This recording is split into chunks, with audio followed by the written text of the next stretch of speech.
ETV Bharat Urdu में आपका खैर मकदम है। न्यूज़ टाइम की अहम खबरें।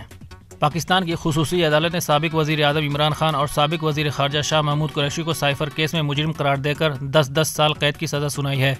इमरान खान गुज़िश्ता बरस अगस्त से जेल में कैद हैं। इससे कबल उन्हें तोशाखाना केस में भी सज़ा सुनाई जा चुकी है। इसराइली फ़ौज के गज़ा पर हमले में गुज़िश्ता 24 घंटे के दौरान मज़ीद 215 फ़िलिस्तीनी जाँ बहक हो गए हैं। गज़ा वज़ारत सेहत के मुताबिक इसराइली हमलों में जाँ बहक होने वाले फ़िलिस्तीनियों की तादाद 26,751 तक पहुँच गई है, जिनमें 11,000 से ज़ायद बच्चे भी शामिल हैं। बिहार में सियासी पेशरफ्त की वजह से इंडिया इत्तेहाद को लगने वाले धचके के बाद राहुल गांधी ने पहली बार नीतीश कुमार के बारे में बयान दिया है। उन्होंने उनका नाम लिए बगैर कहा कि जैसे ही थोड़ा सा दबाव आया उन्होंने यू टर्न ले लिया। झारखंड में सियासी तूफान के दरमियान वजीर आला हेमंत सोरेन कई घंटों तक लापता रहने के बाद रांची में अपने रिहाइशगाह पहुंचे, जहां उन्होंने हुक्मरान जमात के अरकान असेंबली के साथ मीटिंग की। इससे कबल ईडी ने दिल्ली में उनकी रिहाइशगाह पर छापा मारा था।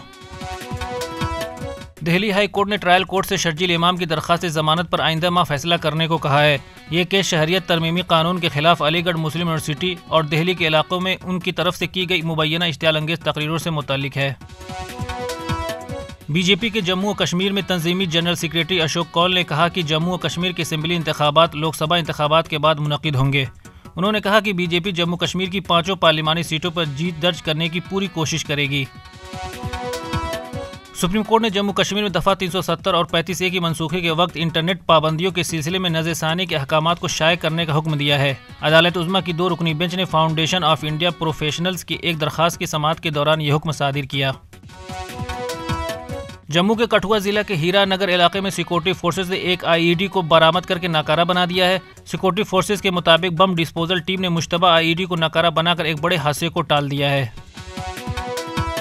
बाबाए कौम महात्मा गांधी की 76वीं बरसी पर पूरी कौम बापू को याद कर रही है। इस दौरान PM मोदी ने भी राजघाट पहुंचकर बापू को खिराज अकीदत पेश किया। उनके साथ सदर द्रौपदी मुर्मू और नायब सदर जगदीप धनखड़ भी राजघाट पहुंचकर गांधी जी को खिराज अकीदत पेश किया। इंग्लैंड के खिलाफ पहले टेस्ट मैच में शिकस्त की वजह से भारत को world test championship points table में नुकसान उठाना पड़ा है। भारत अब पॉइंट्स टेबल में जनूबी अफ्रीका, न्यूजीलैंड और बांग्लादेश से नीचे चला गया है। ऑस्ट्रेलिया टेबल में सर फहरिस्त है।